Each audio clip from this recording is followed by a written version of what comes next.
Bismillahirrahmanirrahim. Assalamualaikum warahmatullahi wabarakatuh. Alhamdulillahirabbil alamin. Hamdan wa syukran lillah, amma ba'd. Apa kabar teman-teman semuanya? Khususnya Ananda kelas 6. Semoga kalian dalam keadaan sehat walafiat, tiada yang kurang dalam diri kalian.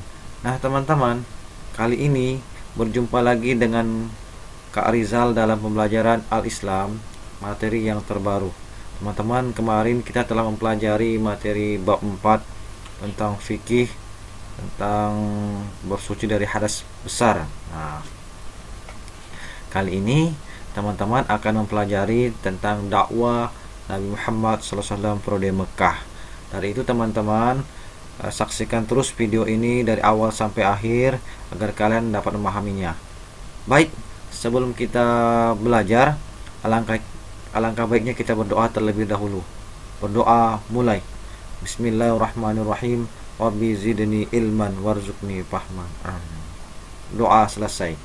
Nah, teman-teman, semoga doa itu dijawab oleh Allah dan kita dapat belajar secara maksimal. Nah, teman-teman, sebelum Kak Rizal melanjut ke materi, teman-teman paham nggak tentang dakwah Nabi Muhammad? Bagaimana sih tata cara dakwah Nabi Muhammad dan bagaimana rintangan-rintangan yang dilalui Rasulullah selama berdakwah di kota Mekah? Ada yang tahu?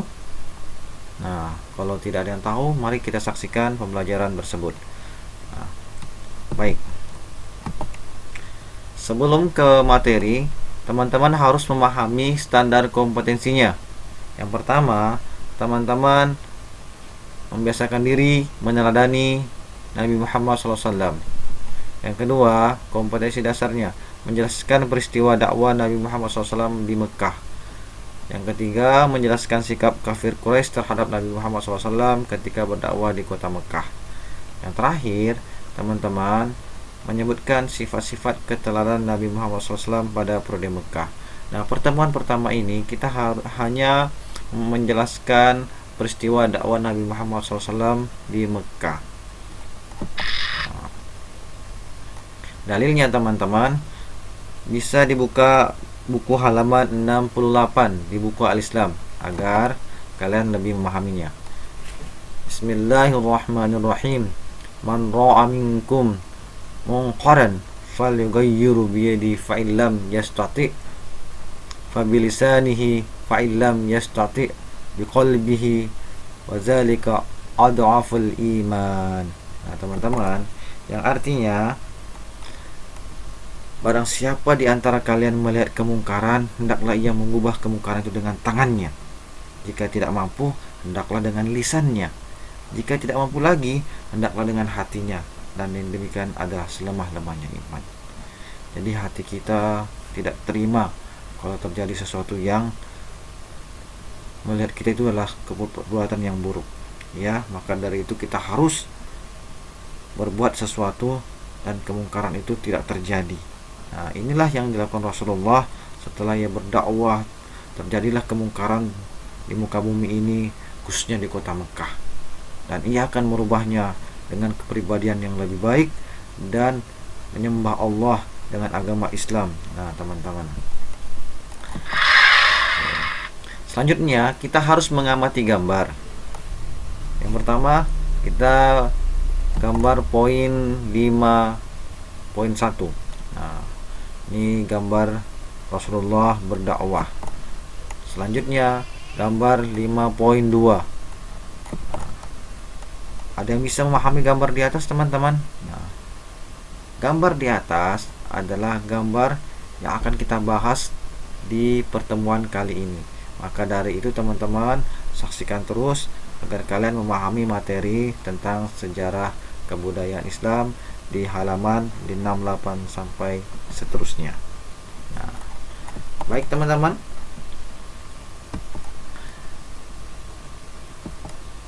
peristiwa dakwah Rasulullah SAW di Mekah.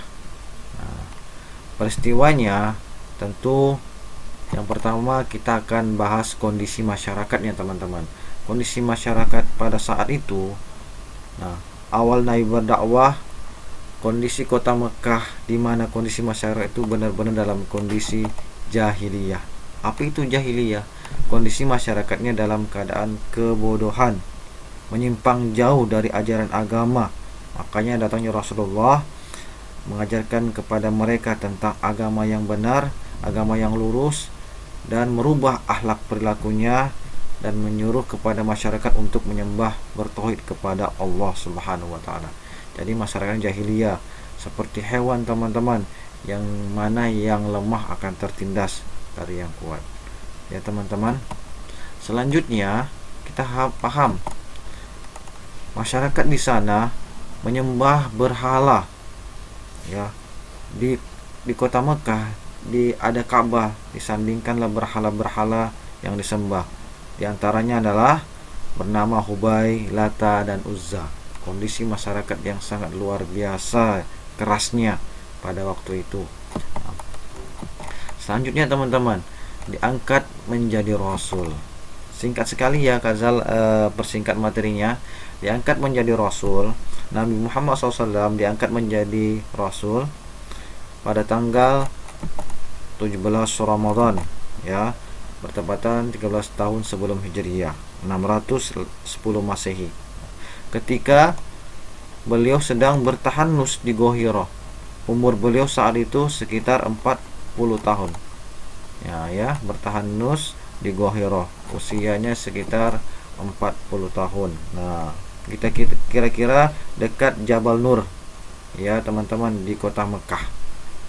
Ketika itu Rasulullah diangkat menjadi rasul. Nah, inilah teman-teman, peristiwa pengangkatan Nabi Muhammad sebagai rasul itu ditandai dari turunkan wahyu pertama, Quran surat Al-Alaq ayat 1 sampai 5. Kemudian disusul dengan lagi berikutnya Quran surah Al-Mudassir ayat 1 sampai 7. Paham ya teman-teman?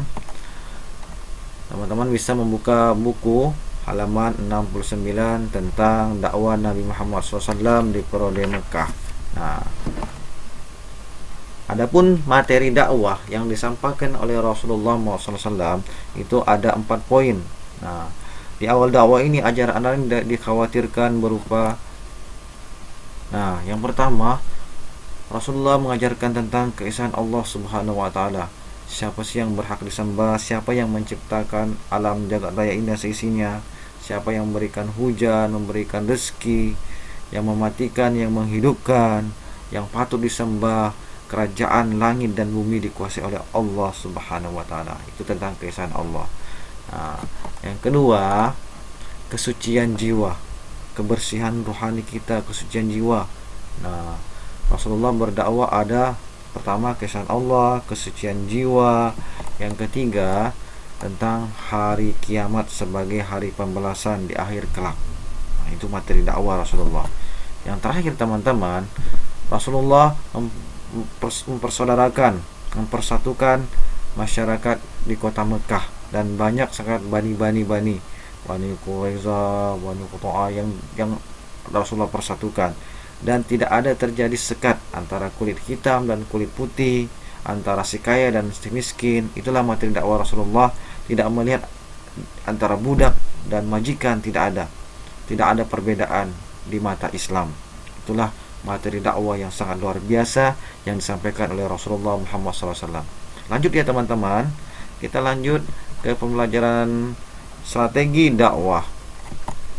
Strategi dakwah Rasulullah SAW. Nah, strategi dakwahnya tentu sangat luar biasa teman-teman. Yang pertama, Rasulullah itu berdakwah secara apa? Secara sembunyi-sembunyi. Betul. Selama 13 tahun lamanya berdakwah di kota Mekah, ada masa Rasulullah berdakwah secara sembunyi-sembunyi. Nah, bagaimana dilakukannya? Karena pada waktu itu belum memungkinkan dilakukan dakwah secara terang-terangan. Pada dakwah secara sembunyi-sembunyi, Rasulullah mengajak orang-orang yang terdekat, saudaranya, sanak familinya, para sahabatnya. Nah, orang yang pertama kali yang menerima surat Nabi Muhammad SAW untuk masuk Islam adalah istrinya, Khadijah binti Khalid, istri Rasulullah. Nah, yang kedua, Ali bin Abi Thalib, saudara sepupu Rasulullah. Yang ketiga ada Zaid bin Harithah, anak angkat Rasulullah. Abu Bakar As-Siddiq, sahabat Rasulullah, dan Ummu Aiman, pengasuh Rasulullah pada waktu kecil. Nah, teman-teman, dia berdakwah secara sembunyi-sembunyi ke saudara-saudaranya, tetangga-tetangganya, dan para budak juga yang dekat dengan beliau. Nah, karena pada waktu itu belum waktunya, masih banyak yang harus dipikirkan oleh Rasulullah. Keselamatan Rasulullah, keselamatan orang yang masuk ajaran Islam secara sembunyi-sembunyi tersebut Allah pikirkan. Akhirnya belum sampai ke dakwah secara sembunyi, terang-terangan. Lanjut. Nah, secara sembunyi-sembunyi, orang yang pertama masuk Islam itu disebut dengan as-sabiqunal awwalun. Nah, ya, setelah banyak lumayan, dan akhirnya Rasulullah berdakwah secara terang-terangan. Nah, teman-teman, dakwah secara terangan ini dilakukan sejak tahun keempat dari kenabian. Dimulai sejak turunnya wahyu yang berisi perintah berdakwah secara terang-terangan, yaitu Al-Quran surah Asy-Syu'ara ayat 214 sampai 216. Teman-teman bisa membuka buku halaman 71 dan 70. Nah, dalam melakukan dakwah secara terang-terangan, itu strategi yang dilakukan Rasulullah itu mengundang kaum kerabat keturunan Bani Hashim untuk menghadiri jamuan-jamuan, ya, makan, mengajaknya masuk Islam, ya. Setelah itu orang-orang yang berhasil diajak masuk Islam diantaranya Ali bin Abi Thalib, Ja'far bin Abu Thalib, Zaid bin Harithah, teman-teman. Selanjutnya mengumpulkan penduduk di kota Mekah, terutama yang berada di sekitar Ka'bah, untuk berkumpul di Bukit Safa. Inilah dakwah secara terang-terangan. Nah, teman-teman, strategi dakwah Rasulullah sangat luar biasa, sampai tidak mudah Rasulullah menyebarkan dakwahnya. Banyak rintangan, baik dari suku kafir Quraisy, ya, dan sifat-sifat mereka yang sangat luar biasa. Itu berlanjut di materi selanjutnya. Dan untuk memperlancar materi ini, memahami materi secara detail, teman-teman bisa membuka buku Al-Islam halaman 71. Ya, teman-teman, mungkin singkat pemaparan dari Kak Rizal tentang sejarah Islam periode Mekah. Nah, demikian pembelajaran dakwah Nabi Muhammad SAW periode Mekah. Semoga bisa dipahami dan diamalkan dalam kehidupan sehari-hari. Selamat belajar. Akhir kata dari Kak Rizal. Assalamualaikum warahmatullahi wabarakatuh.